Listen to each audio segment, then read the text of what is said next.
read what I wrote because I wrote a thing.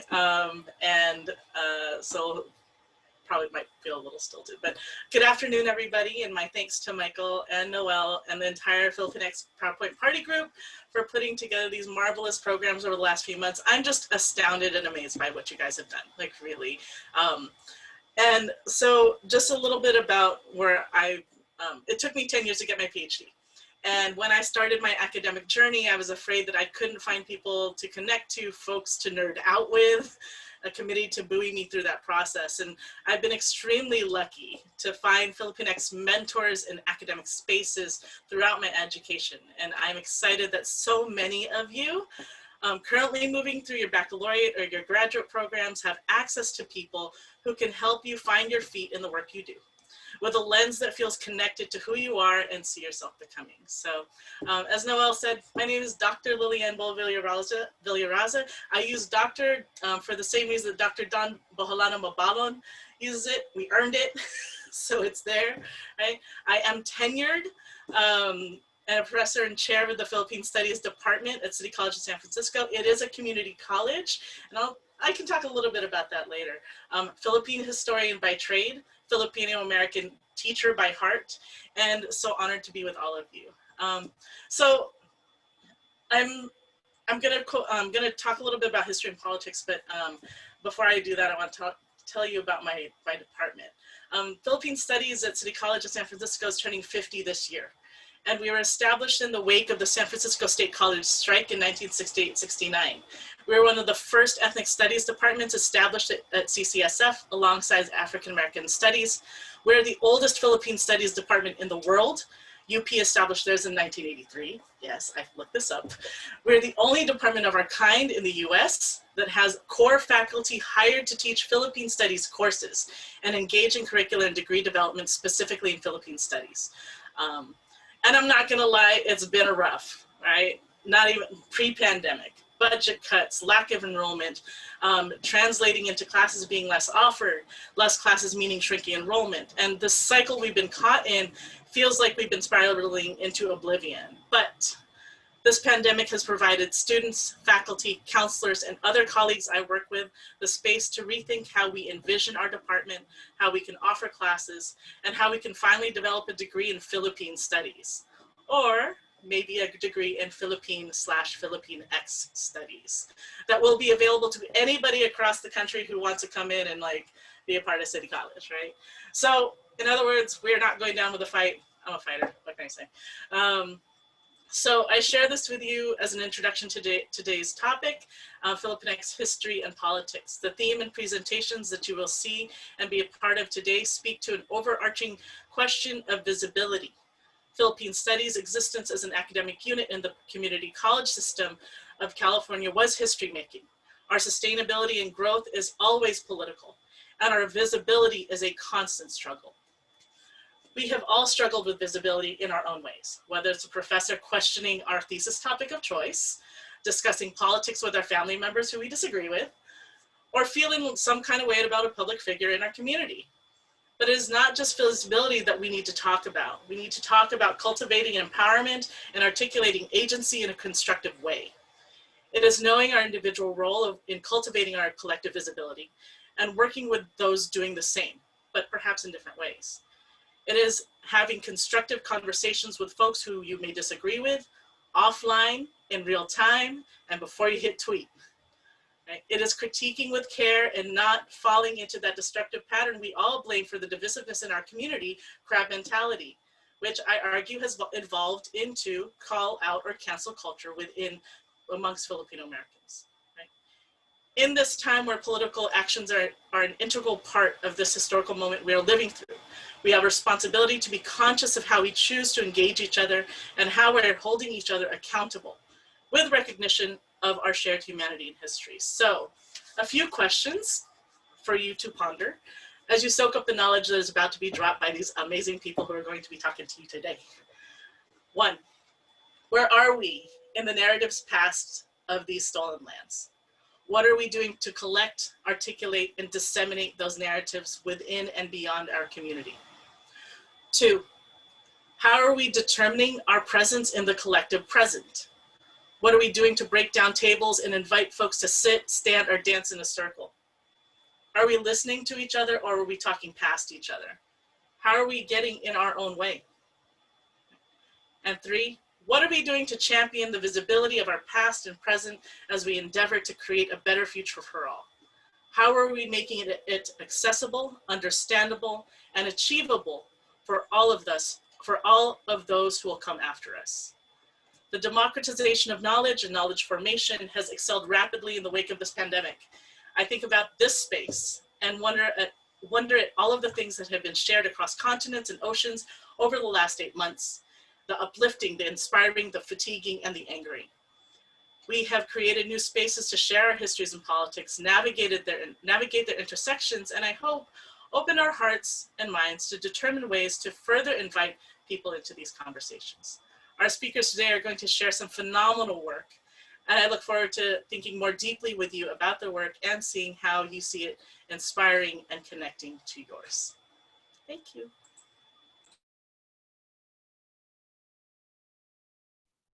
Wow, I just never had taken so much notes during an opening speech. I'm like, oh yeah. Questions. Thank you so much, Dr. Lillian. That was wonderful, Dr. Lillian Villaraza, and we're so excited that you're going to be here with us and proposing questions to folks later as we think through those big questions that you've laid out for us at the beginning. And so I am really excited to introduce our first speaker. This is kind of a funny one. Our first speaker is actually not going to be able to join us today. It is Jason Sarmiento, who is the lead archivist for the Huelga Archive at the Bulosan Center for Filipinx Studies at UC Davis. Fortunately, Jason is actually pretty good with videos, and he was able to record and create a short video for us to present some of his work. In thinking about again, as Dr. Lillian was talking about, how we collect and disseminate our histories, how we make those histories visible. I think that Jason's work really speaks to that. And I also, this is my personal pedestal as a historian. I think those of us who work in history and who work in archives know just how tremendous the work is that a lot of archivists do, and just how how often that work gets swept under the rug and unseen. And so we're really excited to be able to share Jason's work with all of you.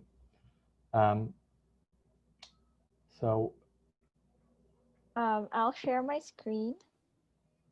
So he was nice enough to send us a video. Oh, can everyone see? Let me just rewind. Obviously, I was watching it a couple of times. All right. So let's start.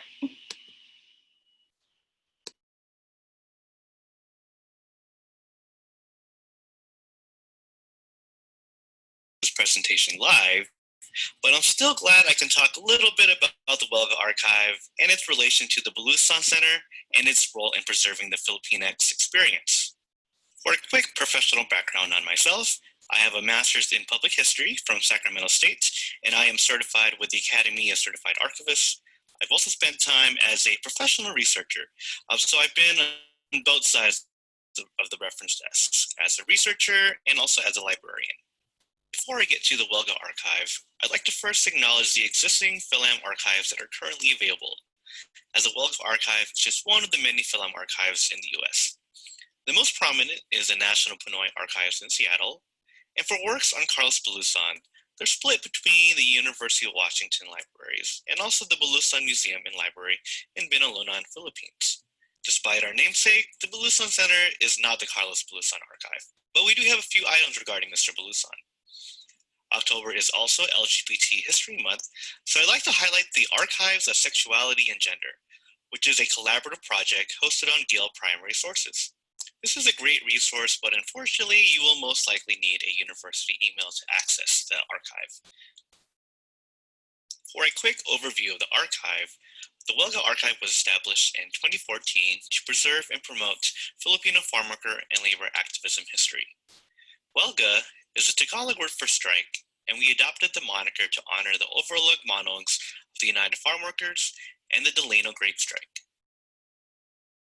In 2018, the Huelga Archive was incorporated into the Bulusan Center, which expanded our collecting scope to preserve and promote Filipinx American and Filipinx diasporic experiences, whether they be historic or contemporary.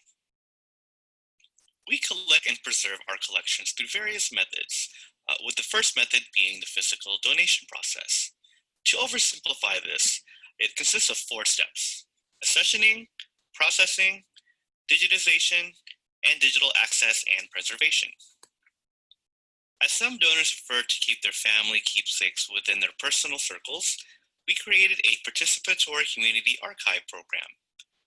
Modeled after the University of Nevada, Las Vegas's library scan and return reproduction program, this process includes borrowing a donor's collection, digitizing it at UC Davis, and returning the items after digitization is completed. The flagship participatory archive project was launched with the Lorraine Octon Collection. Lorraine was a longtime United Farm Workers organizer and was also the first manager for Agbayani Village, so we were glad to both make her history accessible while also allowing her to keep her physical collections. We also have a digital delivery system in which folks can upload their files directly into our Google Drive archive. The third method we acquire collections is through oral history interviewing. For the Bulusan Center's oral history programs, we have taken a multidisciplinary approach, as most of the various fields we're in have different approaches to interviewing. Active oral history projects include the Filipinos in the Sacramento Area Project and the Filipinx in Medicine, the healing voices of Filipinx healthcare workers, past and present. The COVID-19 pandemic has prevented any in-person interviewing, but in the interim, we have been conducting telephone and virtual interviews through Zoom, Skype, Facebook, and Google Voice.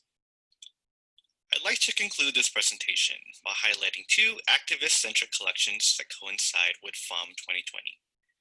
The Lorraine Octon Collection features photographs from the 1973 UFW strikes and of Philip Veracruz, who was second vice president of the UFW during this time. The second collection is from Liz and Tim Finkel, who are community activists in the Sacramento area. This collection is currently being processed, but available collections include photographs protesting martial law in the Philippines and flyers from the Far West conventions. Thanks for watching. If you have any follow-up questions, please email me at ajsarmiento@ucdavis.edu. But in the meantime, please view the Huelga Archive at huelgadigitalarchive.olmeca.net.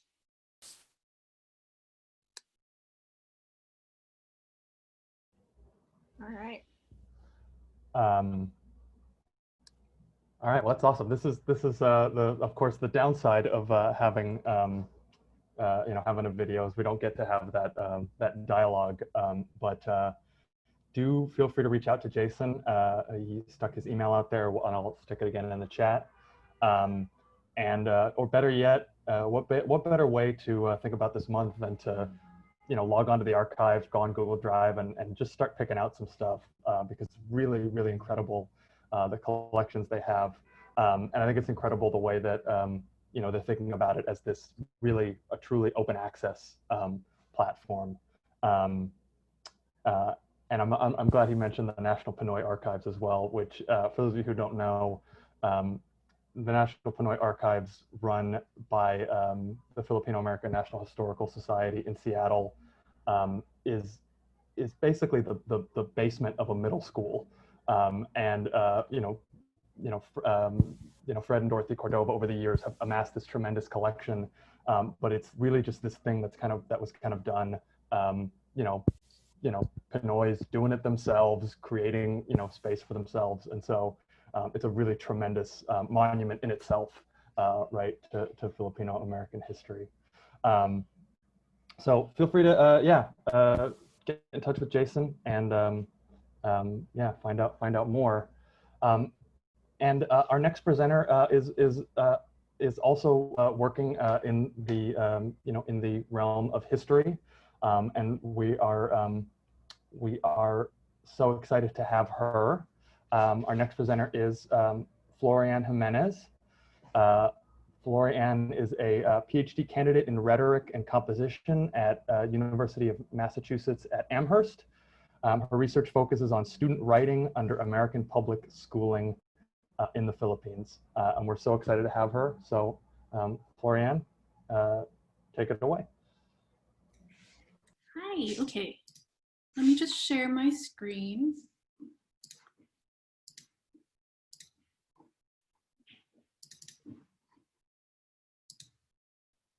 Could you just hit thumbs up if that's coming out okay? Okay, great. Hi, everybody. Thank you so much to Michael and Noelle for hosting this space, and to Lily-Ann for serving as our moderator. I'm really excited to be here and to share my work about the Philippines with Filipino and Filipinx, Filipino-American audiences, but I'm also terrified because in 7 years of graduate school, I have never actually addressed an almost entirely Filipino or Filipino-American audience. I'm also really happy to be following an archivist because I could not do the work that I do without the archives. The archives that I use in my research are the American Historical Collection at the Ateneo de Manila University, the National Archives and Records Administration at the University of Maryland College Park, and the Library of Congress in Washington, DC. So, my take on Filipino-American Heritage Month is a little different from everyone else on the panel. Disclaimer, I'm not really in Filipino-American studies yet. I'm not Filipino-American either. I was born and raised in the Philippines and came here in 2013. I prefer to call myself a scholar of Filipino and American encounters, the ways in which the US and the Philippines collide. And I am also a writing studies scholar. And so I've been exploring the role of writing in English in the US colonization of the Philippines. And I've been discovering voices from the archives that challenge a lot of my thinking. And so today I thought I would bring in for show and tell a piece of student writing that I found in the archives that was really fascinating. My research is motivated by what I see as an ideological blind spot that we have around American colonial education, because there tend to be two polarizing perspectives on American colonial education. It is either a destroyer of the native psyche or the native languages, or it's an amazing gift that ushered the Philippines into civilization.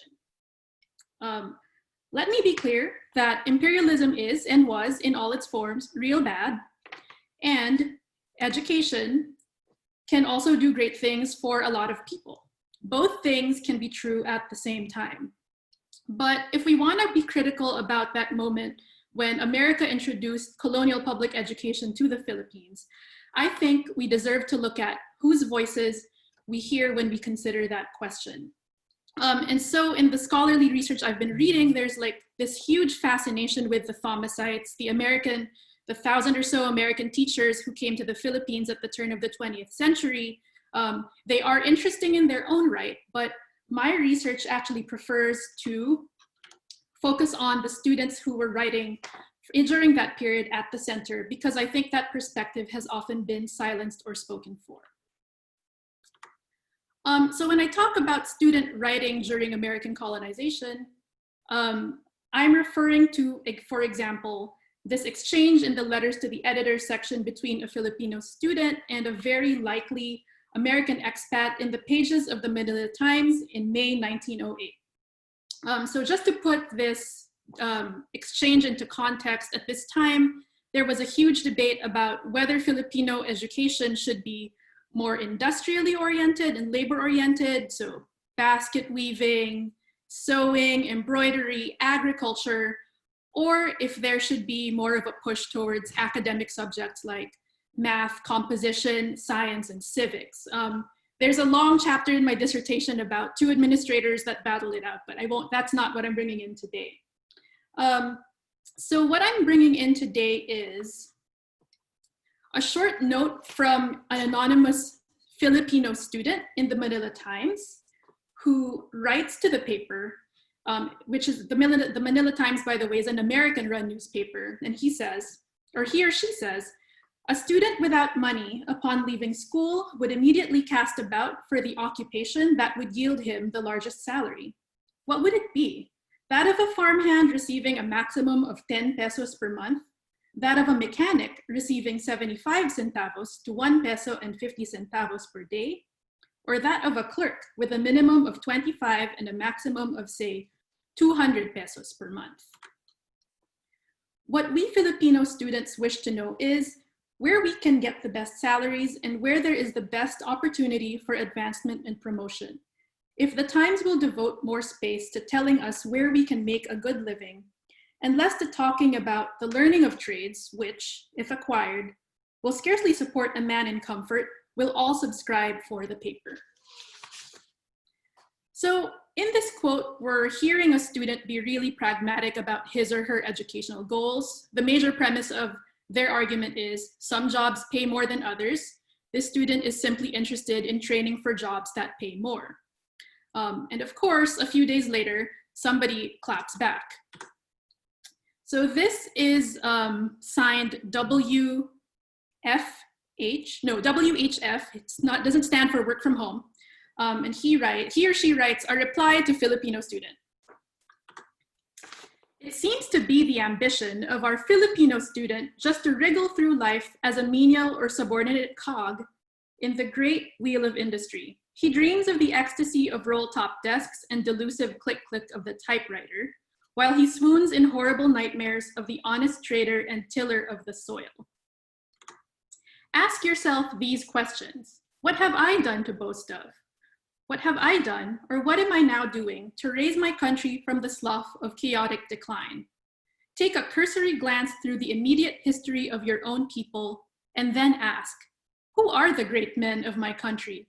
You will find that outside of a few politicians and literary blubbers, you would be able to count them all on your nimble digits.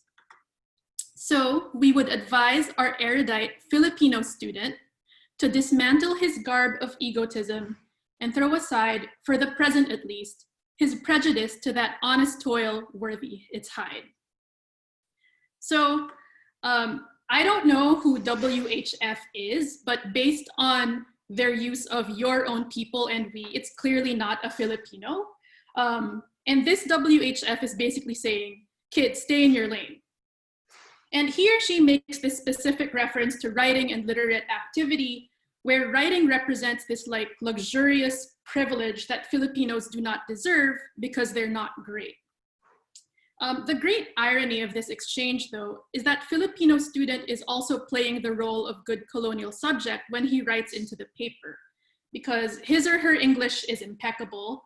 They demonstrate an eagerness for upward mobility, and they're demonstrating this like Protestant American bootstrap work ethic.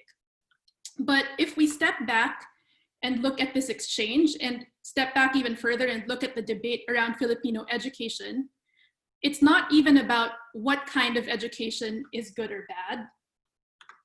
It's about whether Filipinos as a race deserve to have a say over their intellectual and physical labor, which the US withheld.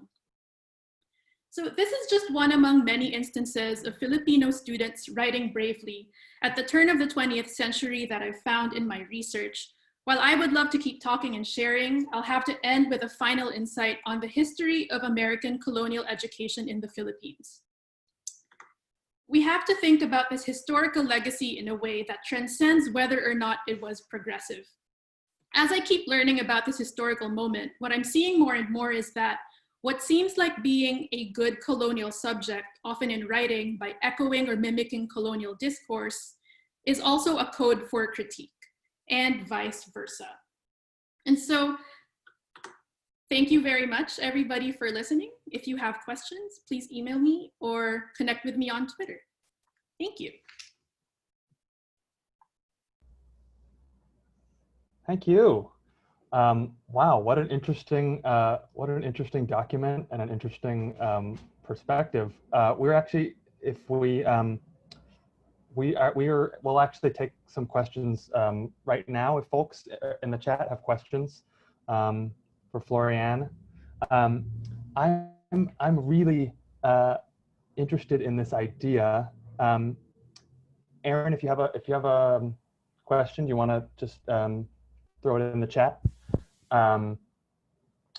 Really interested in this this question about being the good colonial subject and about whether this is this being subversive and but also how it also feeds into a lot of the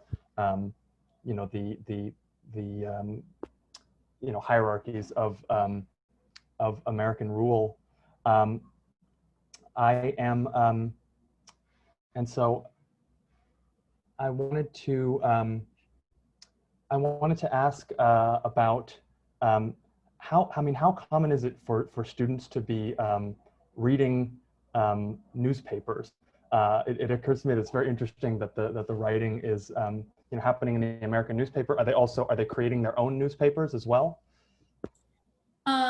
Thank you for that question. They are actually creating their own newspapers at the school. So one of the things that I'm finding in the secondary research is part of civics training in some public schools was the establishment of a school organ or a school newspaper. I have not found extant copies of those. What I have found is the Filipino Students Magazine, which is a publication by Filipino scholars who were sent to the US by the US government, and it was printed out of Berkeley. And you'll actually, if you flip through the pages of Filipino Students Magazine, you'll actually see a lot of last names of current politicians and their ancestors. And you'll also see a lot of like anti-imperialist critique. And so it's really interesting how publishing and writing become this like force for resistance. And the other end of my research, which looks at writing that students produced in the classroom, sounds like it's very subservient and very like, yes, I believe like America is great, but they also have some like very thinly veiled critiques of imperialist power. Daniela wants to know the time period that you're looking at, and maybe perhaps this Manila Times article. We're wondering kind of where. Sure. So this came out in, this whole exchange, and by the way, it goes on for like several more weeks. More like American expats chime in, and Filipino student, who I can't tell if it's one person or multiple people. It continues on for a few weeks. This happens in 1908.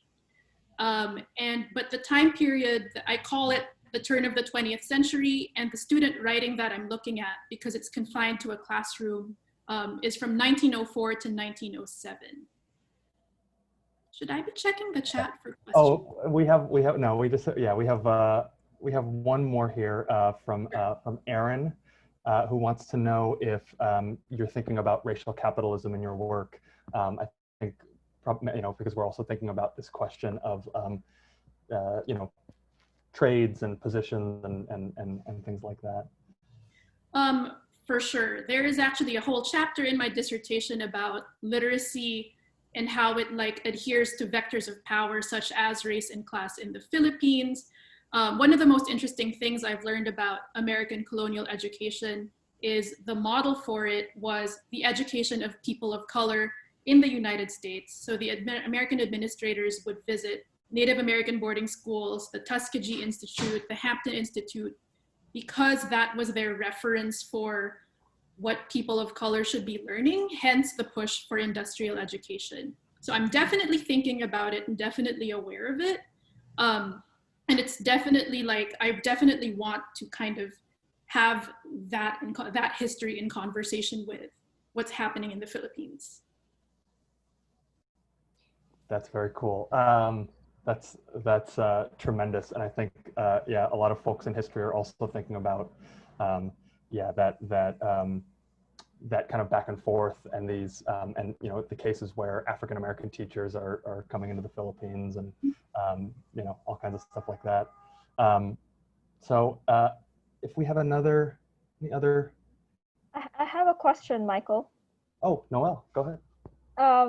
This is really really interesting. And I'm wondering what you think, what your opinion is of the current Philippine education. Ooh, that's a really hard and big. I know it's hard. And I say that as someone who graduated college from the Philippines too, like you. Yeah, I went to UP. I think that I think we do talk a lot about like decolonize education. Our education is imperialist. We need a national democratic scientific education. But I think if you look at who's in power in education, they do not lean that way, or people who lean that way in like the Department of Education, in the like higher ranks of UP, they just don't get there. So I think a lot more needs to change before we can put theory into practice. Agree. Dr. Villaraza agrees too. Thank you for those snaps. All right.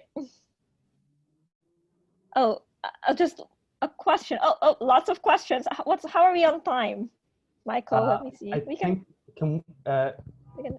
think we can move these questions? Yeah, until to the end. Yeah, we'll take the questions at the end. Or Florianne, you can type your answers out too. All right. Thank you so much, Florianne. Yeah. Thank you. All right. And so up next, we have Dr. Erwin De Leon, who's joined by his colleagues, Jem and Peter. Are they both here? Yeah, they're both here. So Dr. Erwin De Leon is a lecturer in the Nonprofit Management Program at Columbia University School of Professional Studies. His research and teaching interests include nonprofit organizations, data and technology in civil society, immigration and immigrant integration, and LGBTQ and race identity politics. He also got his degree from the Ateneo de Manila University, so similar to Florianne, and his PhD from the New School. I will turn it over to him and he'll introduce his colleagues as well.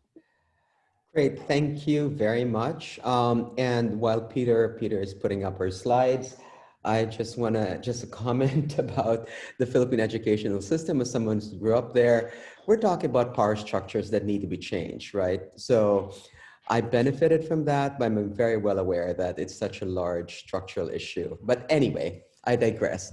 So thank you, Dr. Villaraza, first of all, for moderating this, and to Noelle and Michael. This is really stunning and amazing what you're doing, bringing us all together, not just in the US, but globally. So please keep it up.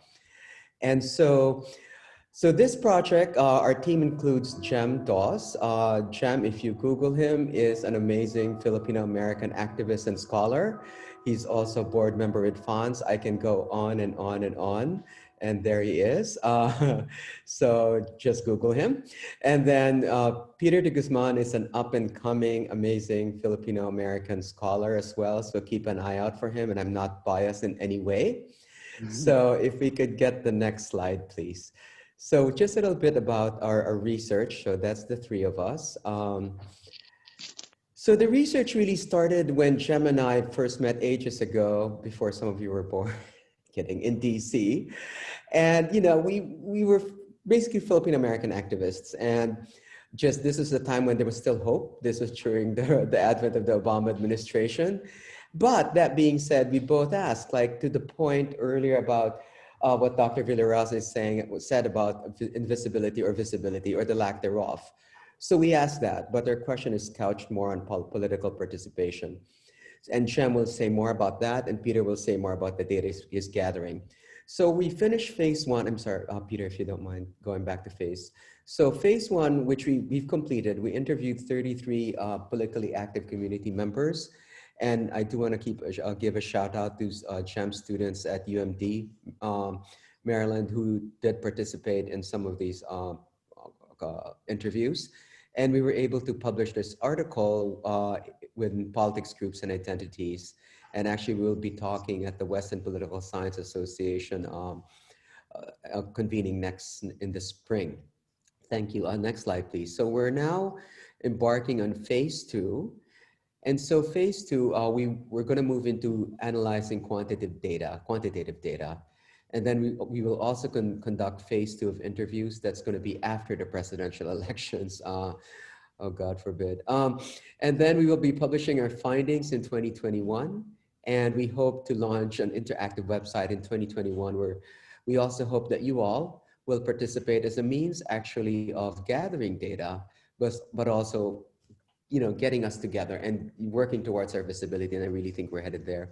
And we are finalizing a book proposal. So now, and Siri is trying to interrupt me.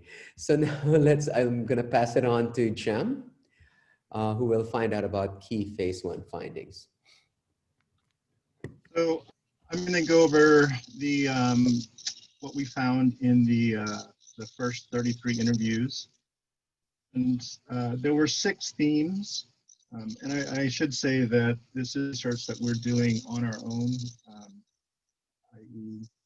our own pockets. So that's why my students are really important. So we had them, we did most of the interviews and then they actually transcribed them. And then every time I have a class, I encourage them to do interviews with folks that they know. So they'll continue to participate. And I did see one in the audience. But so we did focus on people who were active for this first set, and what was really important for them in terms of why they were active is because of their families, because they had the privilege of going to college that activated them. They were participants and employees of advocacy groups. And even for some of them, Peter, I think, yeah, okay, yeah, go back. Okay. So, and church actually was a reason to participate for some of them.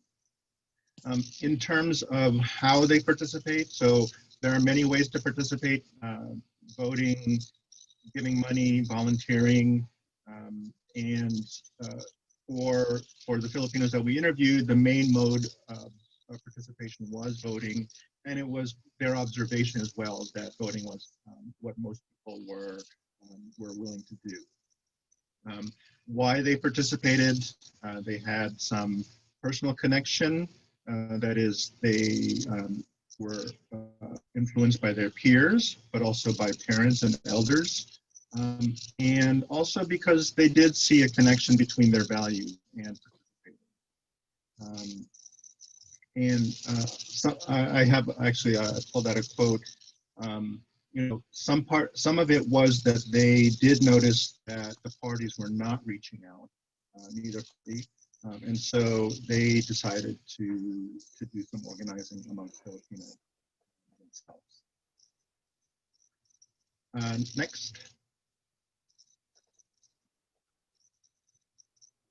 So we did ask what were some really important issues, and these did not surprise us. Immigration was important, but also bread and butter issues like economies, jobs, small business, education, veterans equity. All of that was all of that came up, and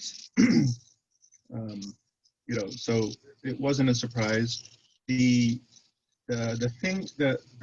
connection to economy, though, or an economic position, came out in the sense of, you know, voting for the party that would fund their jobs or their parents' jobs. So typically what that means for those of us who grew up with military families is that they saw voting Republican as voting for their livelihood. You know, that's a very sort of simple line to draw, and something that activated them. So in terms of barriers for more participation, people did cite the lackey, and didn't mean necessarily, but community in support of particular leaders, whether they're Filipino or not.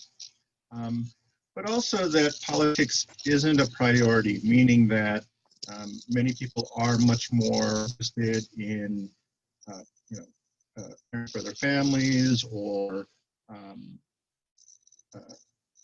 getting their education. And not that they don't care about politics, but all of that other stuff crowds out any desire to address in a political way.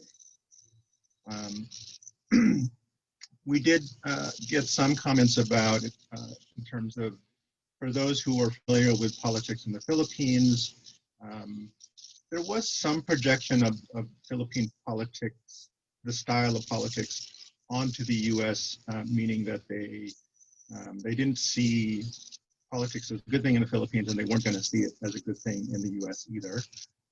We did not find, though, that people who are dual citizens, they were actually participating in both elections at the time. And so focusing on the Philippines was not necessarily a barrier to focusing on American politics. And then finally, in terms of how to gain visibility, people saw this really as a building activity. That is, politics doesn't come naturally to folks, neither listening to it or participating in it. And so we needed to create organizations that would build the skills of advocacy and participatory democracy, so that more people would participate. And I want to add, just to go back a little bit, one of the reasons that Erwin and I got into this is because, we recognize that we're such a large population and highly assimilated, right? And we know from Uncle Fred's first book, that the theme of invisibility is very much a part of Filipino American studies, and yet, we're not in the political fold, right? And what we've learned, if anything, is that it's not enough to be assimilated, right? It also needs to come from some intention to organize and build those skills. So I'll stop there and let Peter talk about what he's finding currently. Hi, everyone. I'm super happy to join you today. So Daniela actually commented on this in the chat, but it is really difficult to find disaggregated data by ethnic group for Asian Americans. So we're going to be pulling from the 2020 Asian American Voter Survey conducted by API Data, API Vote, and Asian Americans Advancing Justice. I'll also note that this data is only of registered voters, so it really excludes a lot of folks in our community. And it also is conducted in 5 languages, but no languages of the Philippines. So all respondents, I would assume, responded in English. The takeaways here are that Filipino Americans are the second highest group behind Vietnamese Americans to express favorability of current President Trump. And this is nothing new and really points to the political diversity in the Filipino American community. We saw in 2004 that Bush was favored by Filipino Americans by about 2-1 over John Kerry.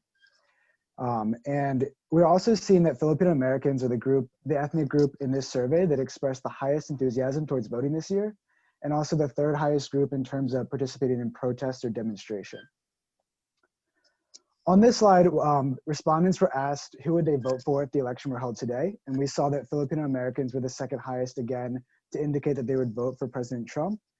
This does not represent a majority of Filipino Americans, but I've just to highlight the political diversity here.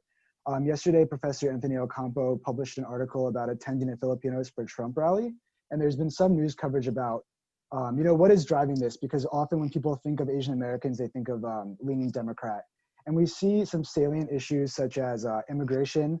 Asian Americans have one of the highest rates of unemployment during COVID, so job security is always a really relevant issue for Filipino Americans. And then we also see anti-affirmative action and anti-Chinese sentiment, and it's really interesting for me because I studied Chinese previously, and really foreign policy is not something that makes a lot of people in America vote. So this being a really central issue to a lot of people is super interesting. Unfortunately, the data is not able to be disaggregated by age and ethnic group. And these are all just crosstabs from their report. We don't have access to this data set.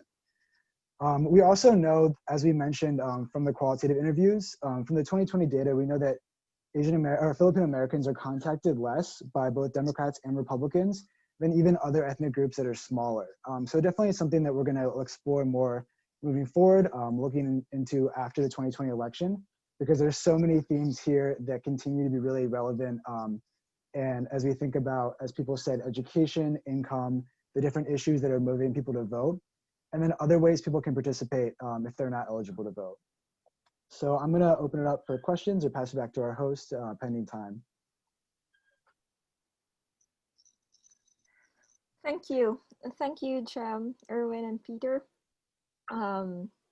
Lots of questions and also comments as you were all presenting. And yes, I love the multiple languages.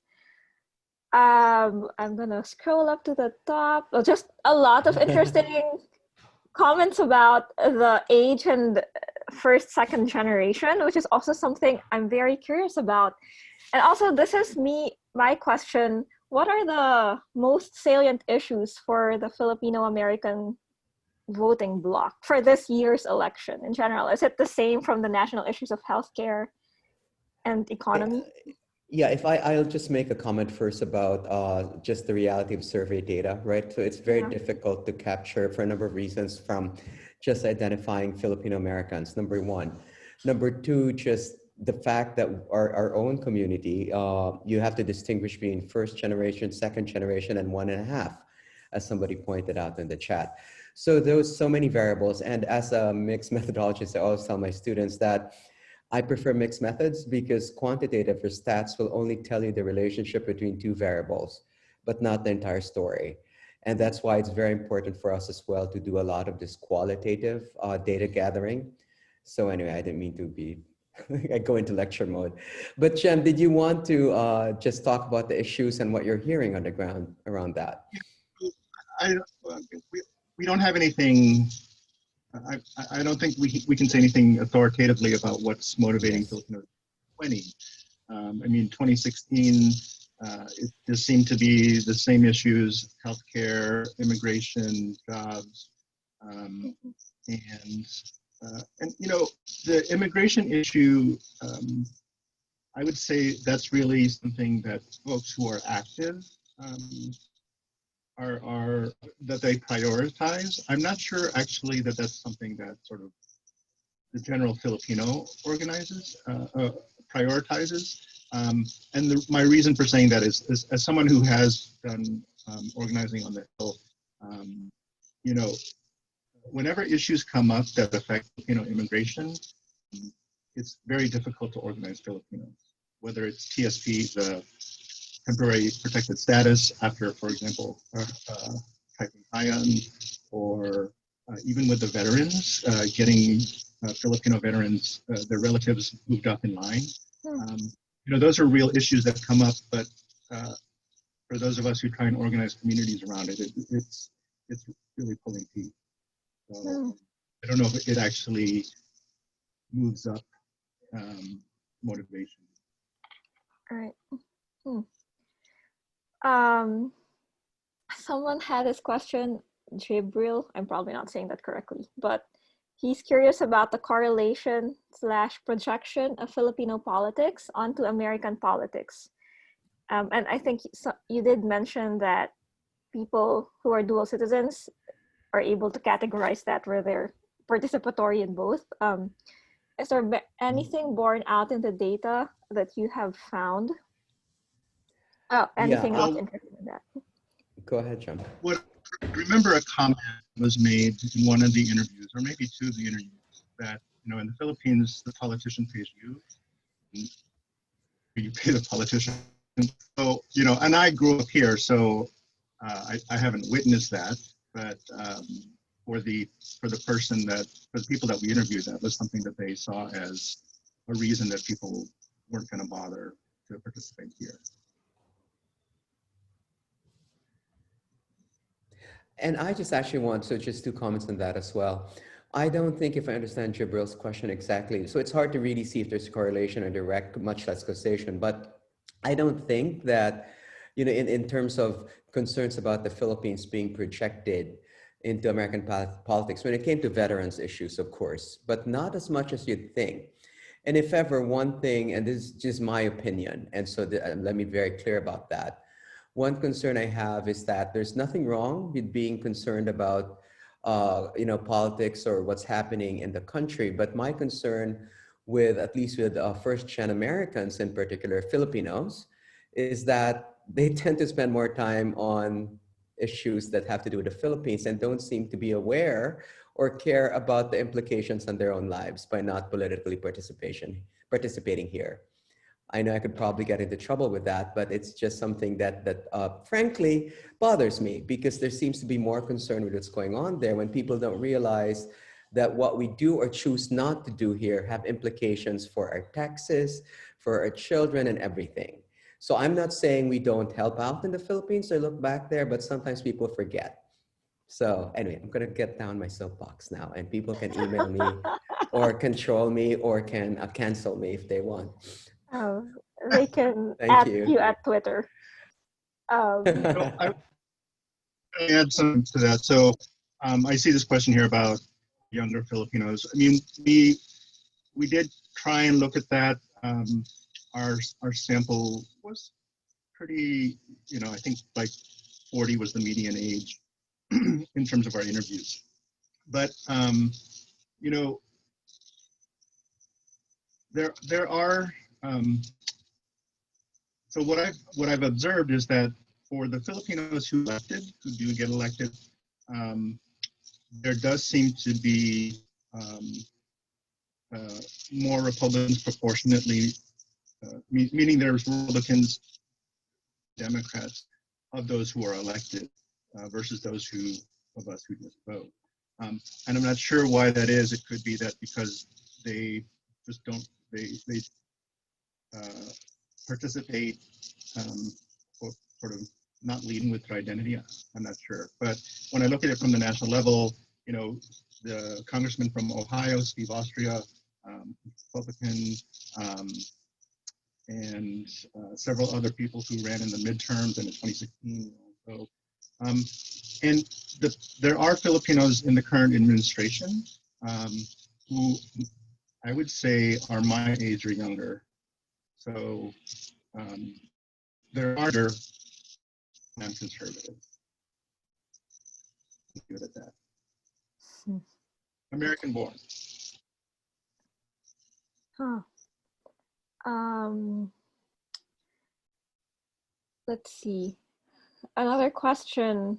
I'll throw Bo's question here too. Does the relationship between the US and the Philippines, and just cases that really are involving the two countries, like the Jennifer Laude case, ever shape Filipino participation, or as Filipino-American participation here?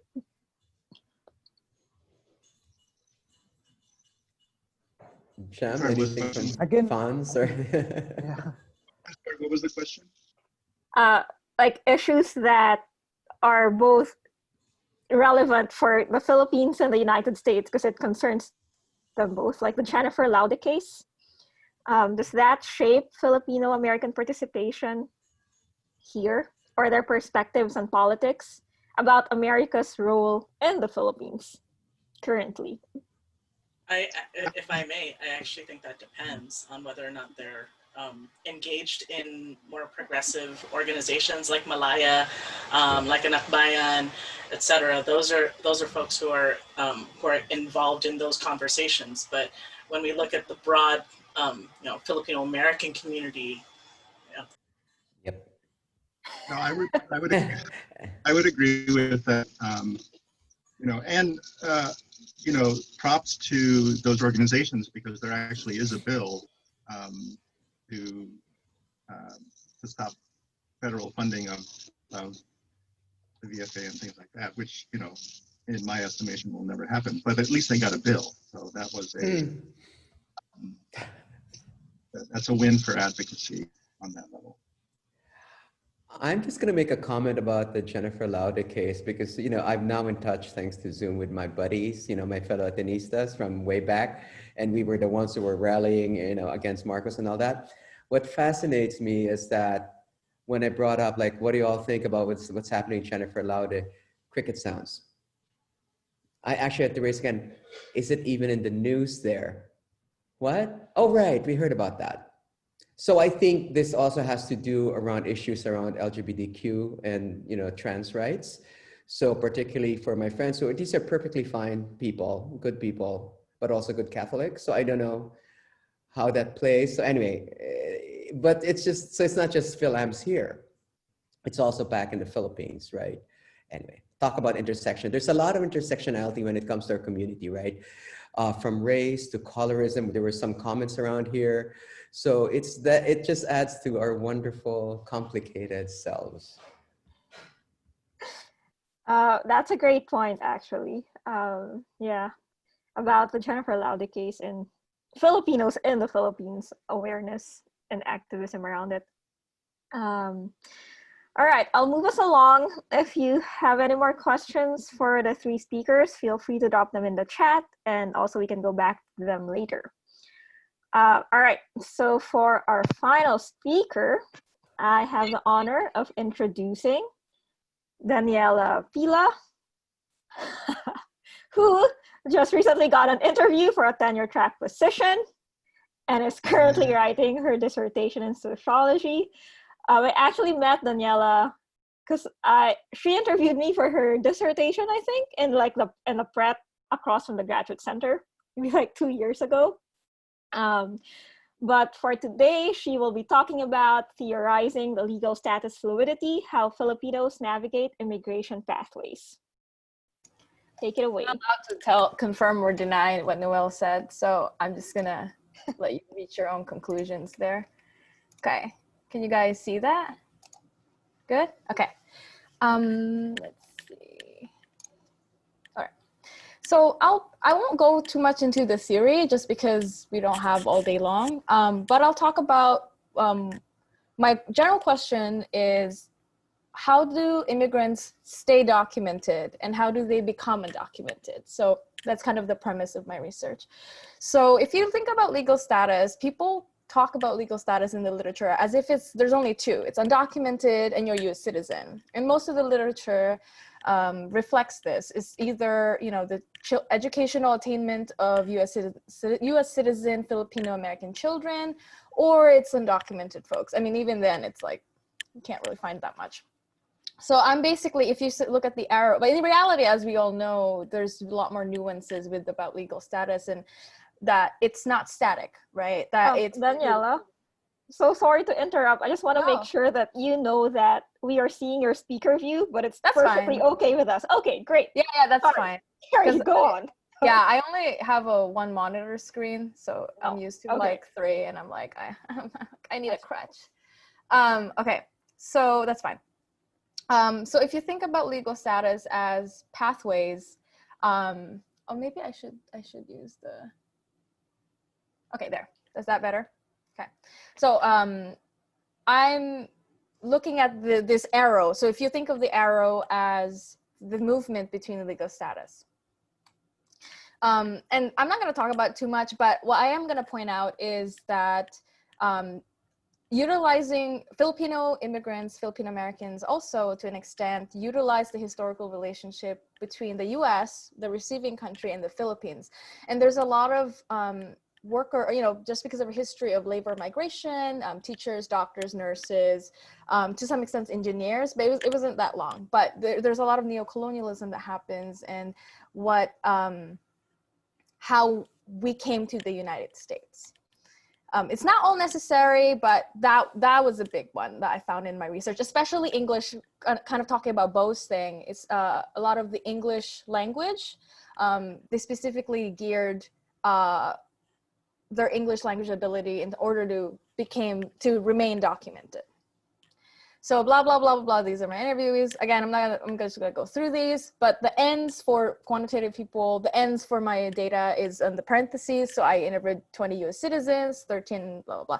The undocumented people, it took me like 3 years to get them because I basically had to get family referrals, and that was the only way I could receive people who weren't afraid. I also did a lot of activism in New York, New Jersey, and I was able to convince a friend to be like, hey, can you like help me recruit? So blah, blah, blah. I also did participant observation.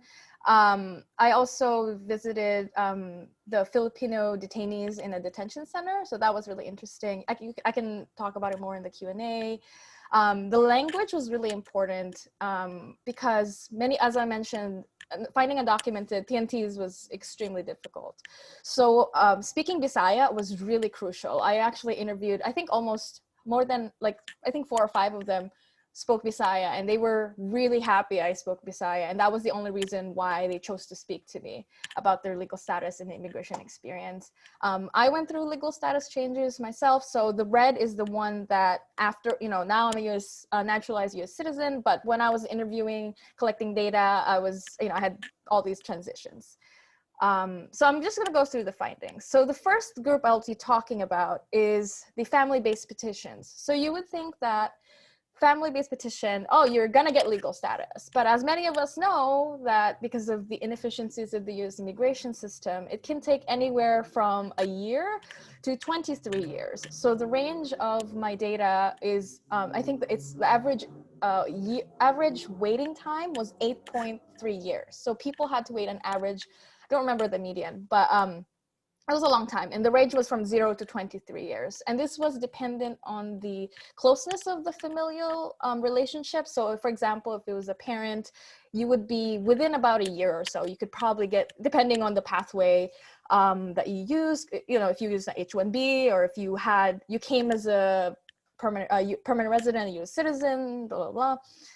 But if he was an aunt, a veteran, grandfather usually, or a grandmother, it can take anywhere. I think the longest one I had was 23 years. So there was a lot of family separation, and these came in 2 ways. So you were separated from your family as a sponsor, but you were also separated from your kids who are older than 21. So if you're over 21 years old, the moment actually you turn 21 years old, you are ineligible for family petitions. So a lot of my interviewees were separated from their older siblings, and they just happened to make the cut. So this is Bianca talking about, she's a naturalized US citizen, she's 26 years old. She was separated from her father for about 6 to 7 years. While her father was trying to make enough money. There's also this income minimum that is bullshit, frankly, is that you have to prove that you have enough money to be able to bring your family over. So even if you are eligible, there's also income minimums. Like I think it's 125% over the poverty rate that you have to make.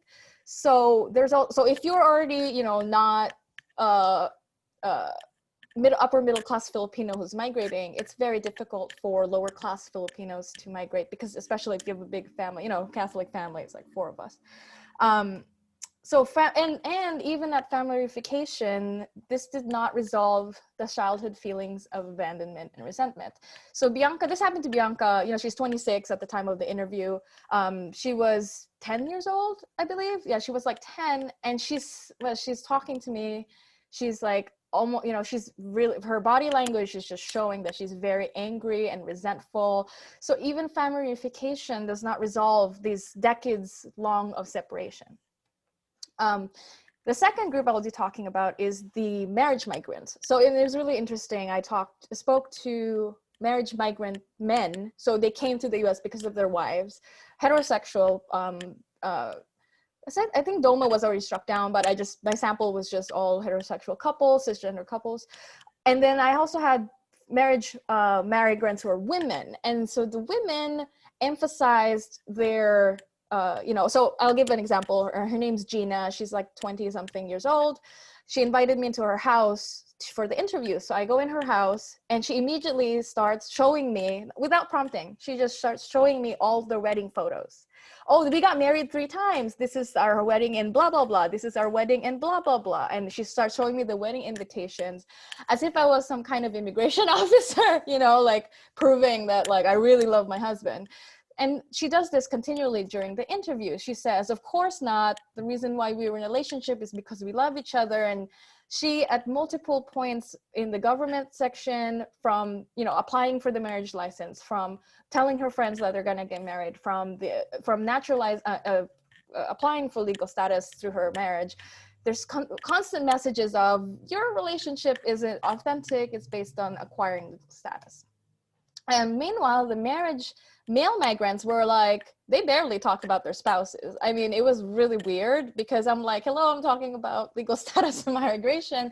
And they're like, yeah, I'm in the US because I want to make money. And, you know, I'm just going to make enough money and then I'm going to go back to the Philippines, even though both the men and women remitted at the same rates. So I think all of them remitted, you know, X number of, all of them remitted. It just, the number just was different. So they rarely focused on the family reunification part, meaning family, their spouses.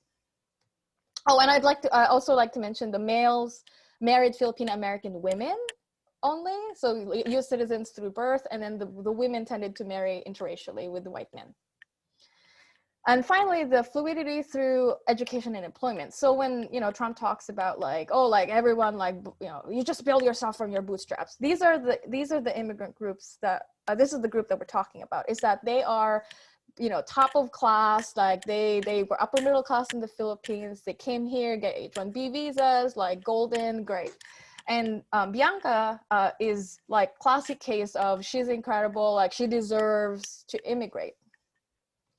And she's talking about how she applied through different visas. So she came as an international student, she became an H-1B worker, she got a green card, but during all that time period, she was actually, she had post-migration context, being that her boyfriend was American and was a US citizen, and said, hey, if you can't apply for your green card and if something happens, we can always get married. So that she always had a safety net.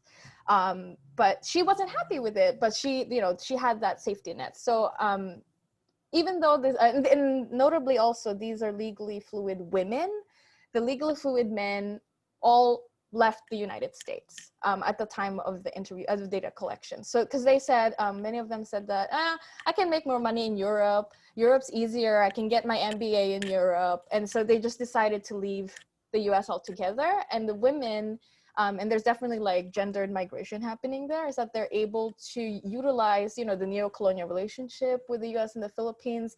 These ideas of like the Asian docile women were very prominent. And also, oh, I can always marry somebody. Even though it wasn't verbal, like this idea of, oh, my relationship is a safety net was very prominent. So in conclusion, there's a gap with how immigration scholars conceptualize legal status, and we need to broaden the range of, it's not a binary thing. And if you look at it from a life course perspective, immigration status is actually quite fluid, and that depending on what nationality you have, what your gender is, what your pre-migration context was, meaning, you know, what were you wealthy in your country of origin? There's different paths available for certain people. For example, most Filipinos don't apply for asylum. Like, it's just a thing. And I propose my framework, blah, blah, blah, for the navigating, generously funded. After the fact, I had to pay for everything myself first, and I got a fellowship this year. But that's my presentation. Please ask me any questions. Thank you so much. Also, I keep doing this as if I have eyeglasses, and I don't. Like, I don't have anything. Thank you, Danny. And congratulations on the grant. I was gonna say that too. I know that's a really big one. So I'm happy you got reimbursed. All right, so anyone have any questions? Just throw it in the chat. And let's see. Oh yeah, I sort of have the same type of question. Several people, what about the queer immigrant experience? Or yeah. So just because I had a few queer people in I had 54 interviews. I had a few queer identifying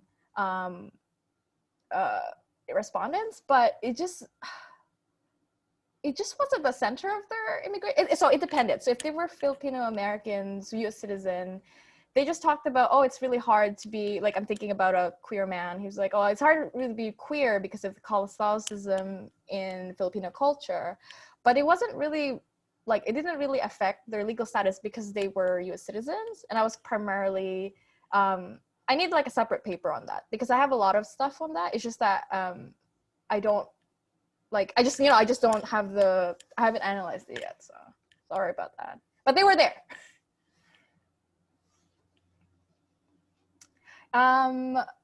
Have I checked Roberto Gonzalez's research? Yes. So my disagreement with, I love Roberto, by the way. I like fangirl over him.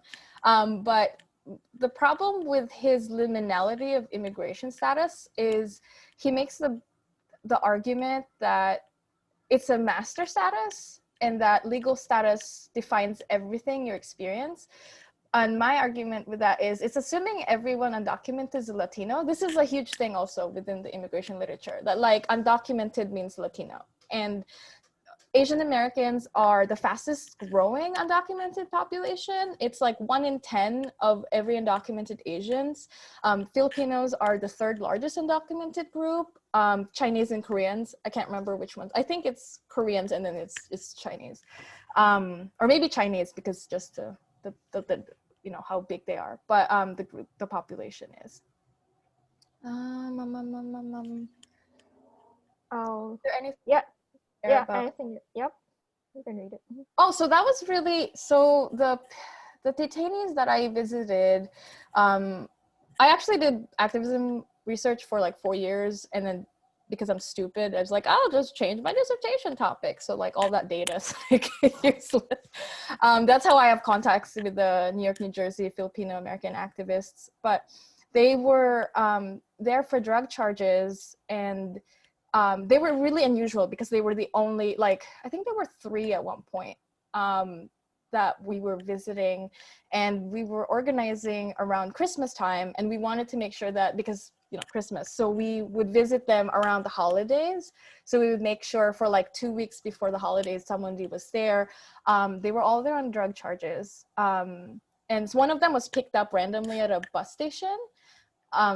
So he suspected that he was, and all of them are, one was a trans woman, but they were all like biologically male. And the trans gender woman was like, oh, they think I'm a man, you know, so like they don't even acknowledge the gender of the people. So it was honestly really hard, just because it's, even though they call it detention center, it's really a prison. And it was really like fucked up actually. I went in, you know, you go in, you have to show ID. So if you can't, some of the activists, like, you know, if you don't have legal status, like you can't go in, or you don't have your passport if you're a Philippine citizen. So you go in and there's like this giant mural of like freedom, like there. It's like, what? You're in a detention center. Why is there a mural on freedom? So and they're, you know, they're wearing like orange clothes, and you're not allowed to touch them. Like, I mean, it's you know, I've been to a prison in the Philippines, like they're incarcerated, so. Yeah, these 2 questions are well, not really. They're kind of related, but so are there any reasons that Filipinos migrate to Canada or another country rather than the US? And then I'll tie in both questions to that. Some Filipinos, and this is true for some of my friends too, they're on green cards by choice. Yeah. So I'll do the first one. So if you know about migration, there's this push-pull factors. So what are the factors that push people out of the Philippines? You know, like high poverty, you know, low economic opportunities. For some, it's when the Marcos era, like political dissent, political refugees. And then there's the push factor, the pull factor of like, why would people come to the US? If it's so bad, why do people come to the US? And most of migration studies show that people go to where there's already a community. So because we've had like a 300 something years of relationships, 200, 300, I'm not good at math, I'm a qualitative person, but the reason why people come to a country is because there's already people or family that started there. So like, you know, logically, why would you move somewhere where you don't know anybody? It just doesn't make any sense. So especially when you look at, you know, when I was tracing the first migrants from each family, each respondent, it's like their mom migrated and their dad migrated, or their dad's mother, sister's brother migrated like 3 generations ago. Like I spoke to like a 3rd generation Brooklyn Filipino American. She's like, yeah, my family's been here for like 3 generations. Why would you move to Canada if you don't? It's kind of like a self-perpetuating thing. Like you would, one family member goes there and you're like, oh, so-and-so said this was great. And then the children come, and then the children are like, this is great, you know, and then, so that's how migration pathways start, is that the people or the community is already there. When you look at migration globally, like something like, nationally, something like 75 or 80% of Filipinos are in California. You know, so why are there so many Filipinos in California? Because they've just always been there. The second question was really the decision to change legal status at all.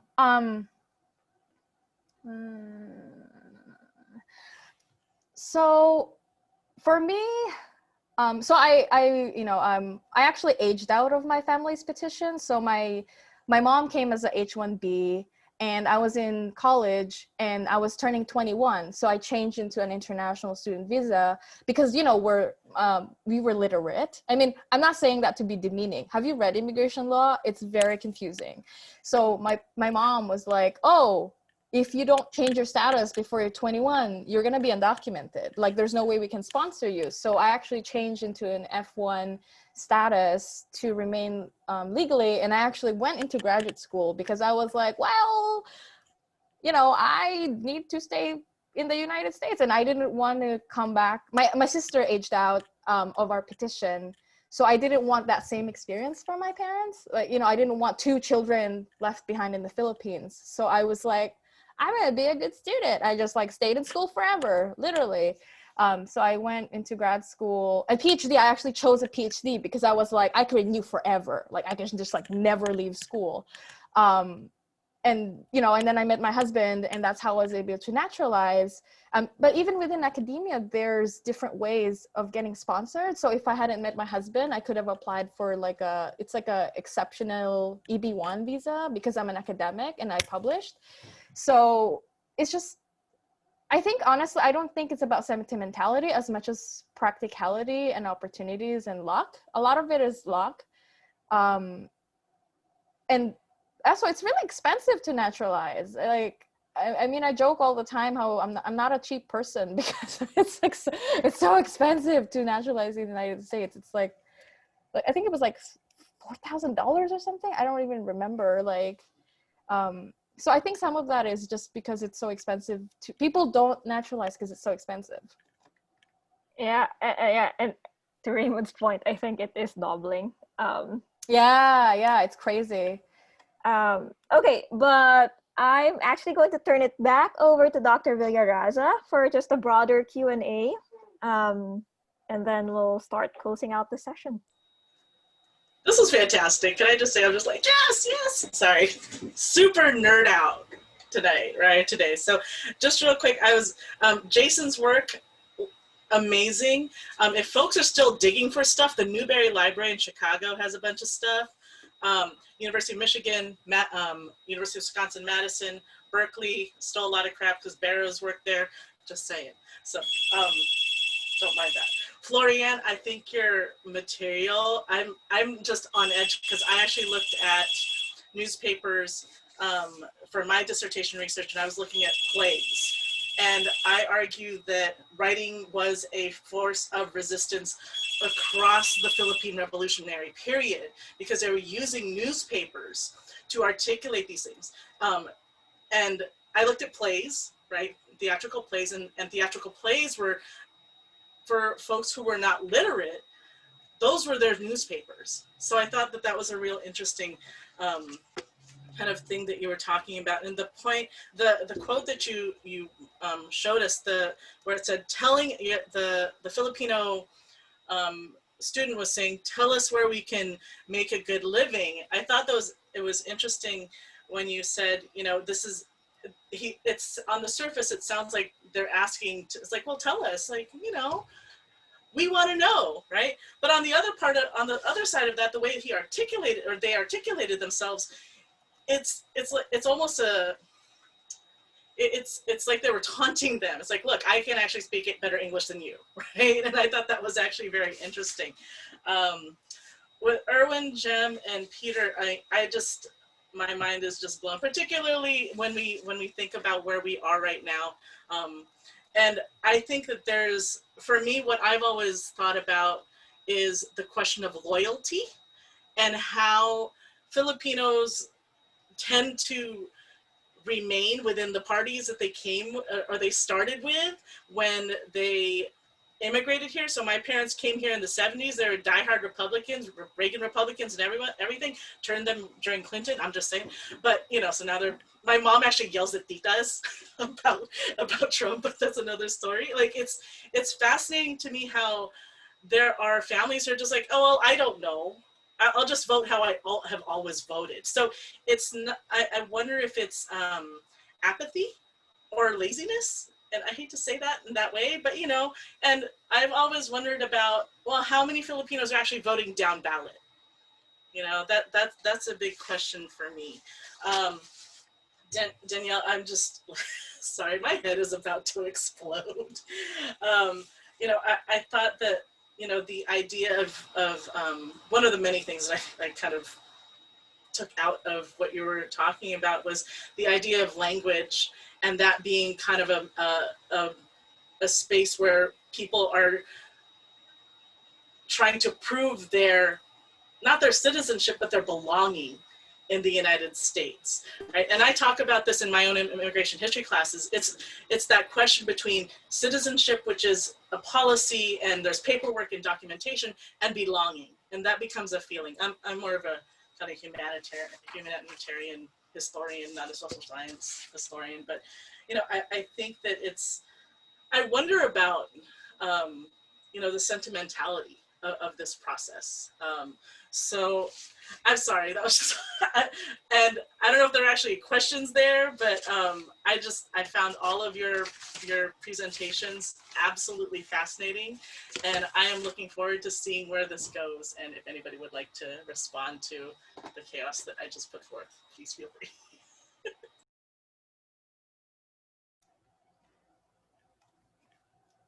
So the language thing is so interesting. I usually don't get to talk about it just because I'm not really presenting to a mainly Filipino American audience, Filipinx. By the way, I don't use Filipinx because none of my respondents like identified as Filipinx. That's the only reason why. But they would, and it's very tribal still, you know, as I was interviewing people. I'm from Mindanao, specifically Davao. I'm sorry. So that already like tells you a lot about how my I think I remember because Noelle outed herself. I remember I told Noelle I'm from Davao, and she literally like stepped back and was like, Okay, "Oh, first of all, I did not do that. yes, you did," and you were like, I did. "Yeah, she outed herself." So I'm not really Okay. But you know, but it's funny because it's very common. It was actually a really common reaction I found early on. So I would stop saying I'm from Davao. I grew up in Manila for like 7 years. I would say I was from QC, and you know, and eventually I would ask them, so what do you think about, you know, I also asked political question about Duterte and all that stuff. And I wouldn't say I was from Davao until like at the very, very end. And then they were like, oh no, are you gonna like kill me? Because I said all these things. At the same time, people would also, people who also met people from Manila who were totally supportive of Duterte. And I had an interviewee like straight up tell to my face, it's okay if Duterte kills people, poor people, because they're the problem in the Philippines. And I was like, all right, like, you know, like, oh, tell me more, even though I was like, I really don't want to know more. But, you know, it's, language is such an accessibility thing. I translated for immigration consultations with Damayan. It's like a Filipino undocumented domestic care worker organization. And I speak Bisaya and Tagalog. So, you know, it was really, they were like, oh my God, like, you know, we need you. And they would, all the lawyers were white. So they would trusted me, even though they never met me. They probably met the lawyer more times than me, but they would actually turn to me and be like, is it okay to tell them I'm undocumented? Like, or is it okay to share my immigration story about like how I escaped my, you know, abusive Middle Eastern employer? You know, it was really like, I don't know, that really like pushed something in me to be like, oh, I really, really need research in people with the language, because it just, so important when it comes to interviewing ethnic communities. Yeah, I think, and I just jump in because to the point, when you're analyzing, right, in political science, you always try to look at groups. But I think, as you can see, that's already challenging, right? And in trying to understand our own community and even our own families, or even as researchers, I'm not saying this as fellow researchers, aspiring researchers, the question is, what is your unit of analysis? Are you looking at the individual level, or are you looking at the group level or the national level? Second, what are your variables? How do you operationalize that? So just bear that in mind, since we come in from different fields, right? So and what you really need to do is to put all of this together. Now, much as I like quant, I really believe that you get truth through different things, not just, no matter what the economists say, nor the political scientists. Bear in mind, we're all social scientists. Just saying, there's a hierarchy even within social science. Tell your economist friends they're not.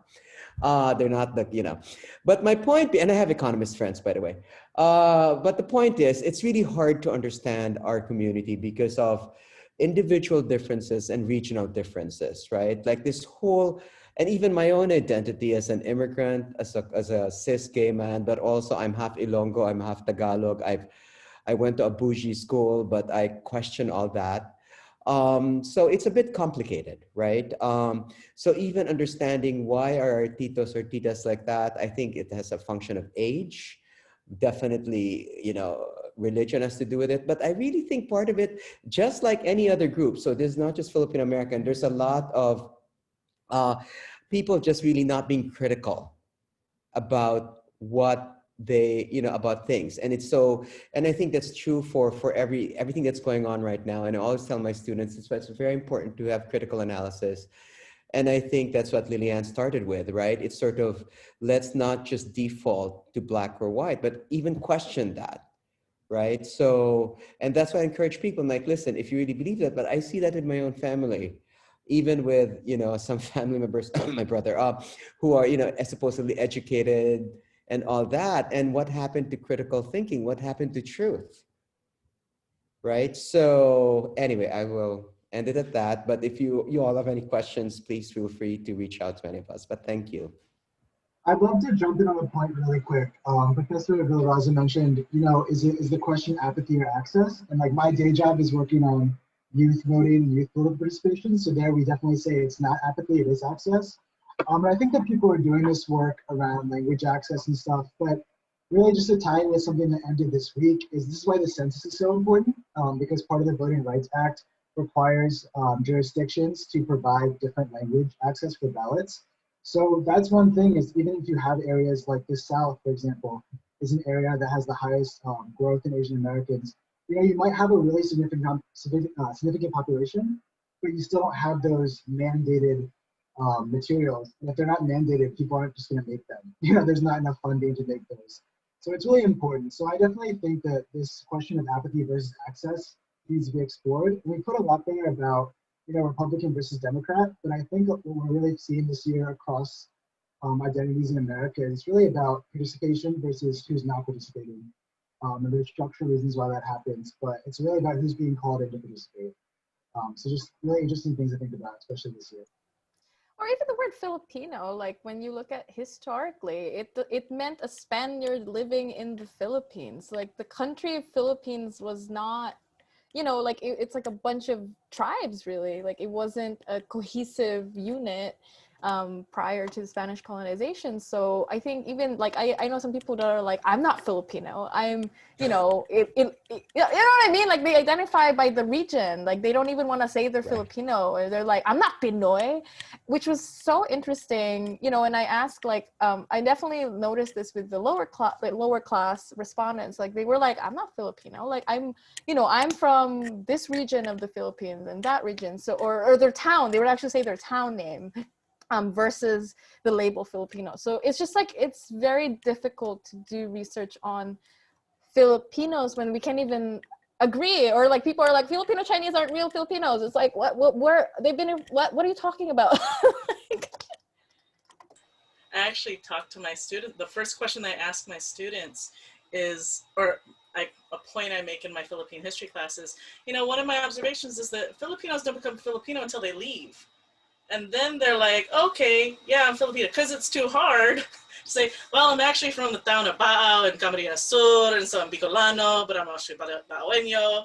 And then, and I don't, it's interesting to think about how that can translate into what we need to do to coalesce here in the United States to engage that political power, right?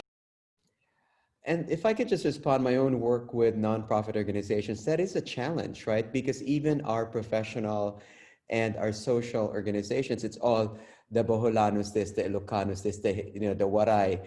So even having a pan-Filipino, never mind pan-Asian. So I think it's not, correct me if I'm wrong, for those who are second gen or those who are born here, it's less an issue for those for Filipinx or for those who identify as Filipino American, right? So, but for those of us who were born back in the Philippines, oh yeah, a lot of regionalism, or, I'm from Manila, or, whatever. Yeah.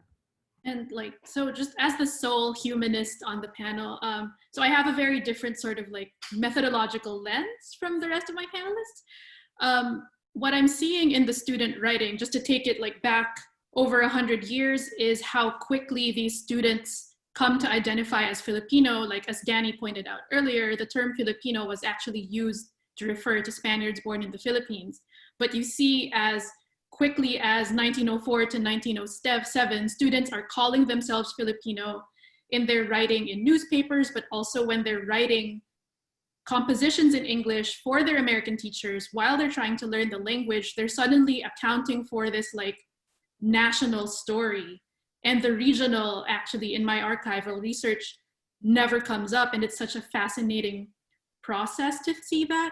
I'm also kind of thinking about my work in relation to migration. This is a post-dissertation project, probably, but the role of education culturally in the Philippines and how it's so quickly taken up as the path to migration, and how that connects to the model minority myth in America, which I think is a relic of the American colonial educational period, where education is the way to go forward. If you get good grades, you get offered a scholarship, you get contacts to work in government to access those white collar jobs.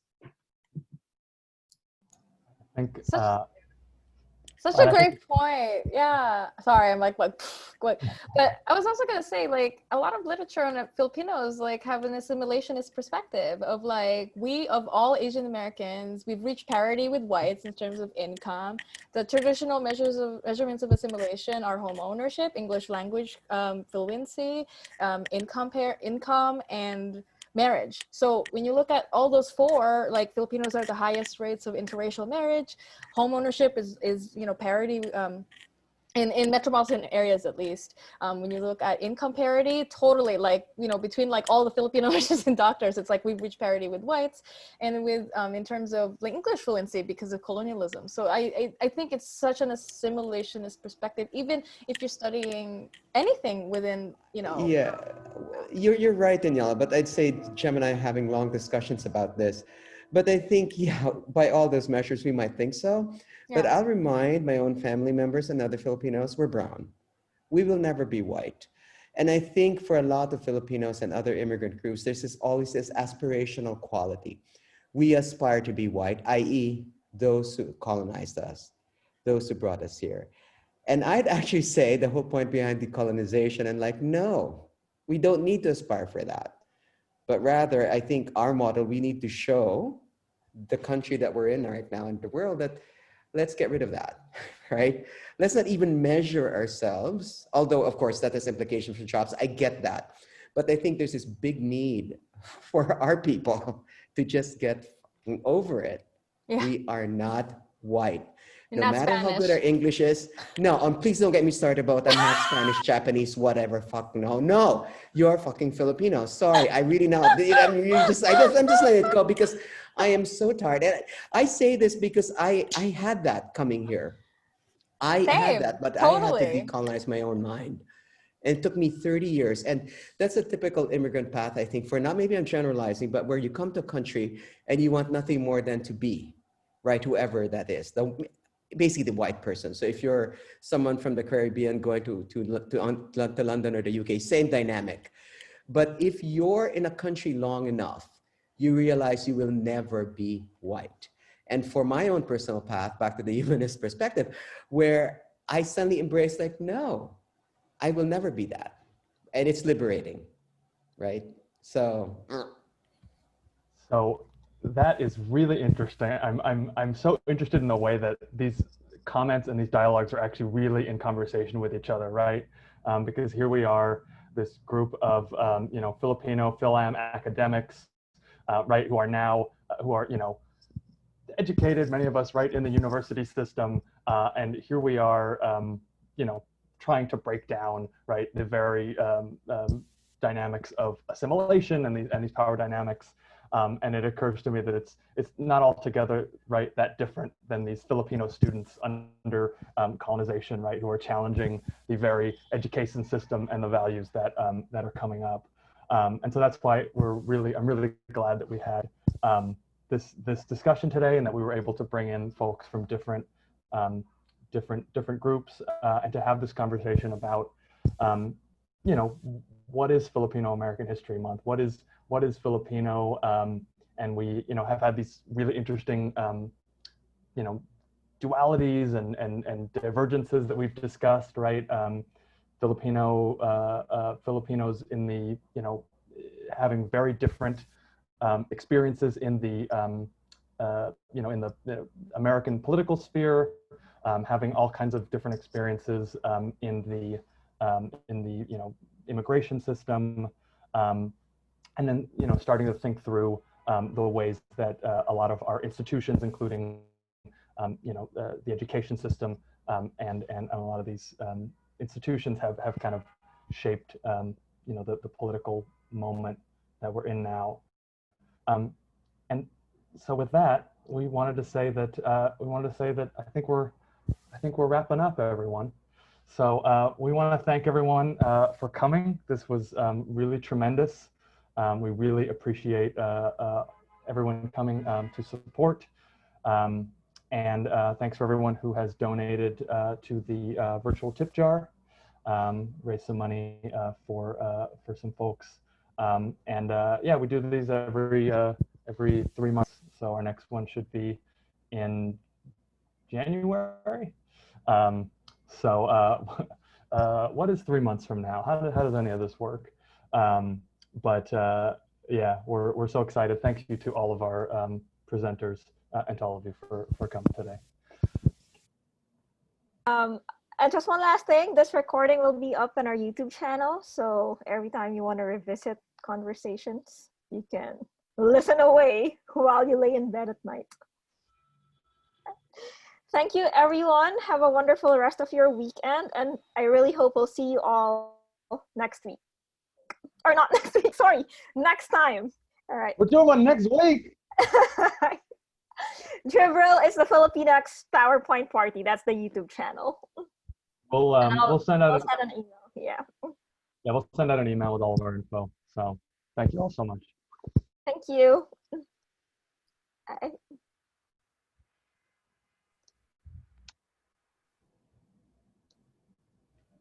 Noelle.